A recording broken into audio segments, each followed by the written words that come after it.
How to add accessories in Roblox Studio. Hey everyone, this is Rose, and I'm here to guide you to add accessories in Roblox Studio.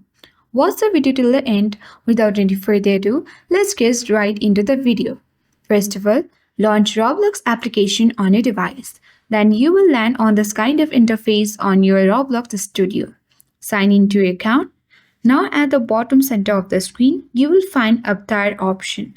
Tap on Avatar and then you will get access to the other pages in this way, where at the top we are on the marketplace where you can easily find different options like characters, clothing, accessories, hats, and many more.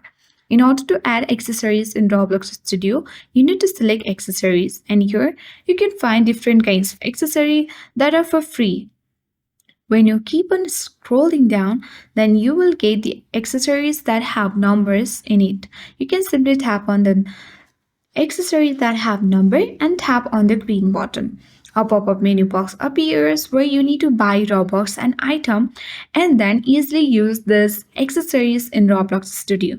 But if you don't want, you can tap the cancel button and you can easily use the free accessories for your avatar. Once you use it, you can tap on the free button and use easily add accessories in Roblox Studio. And after that, your avatar will be changed. So that's all for today. Hope this video helped you. If you are new to our channel, hit the like button, subscribe, and thank you for watching.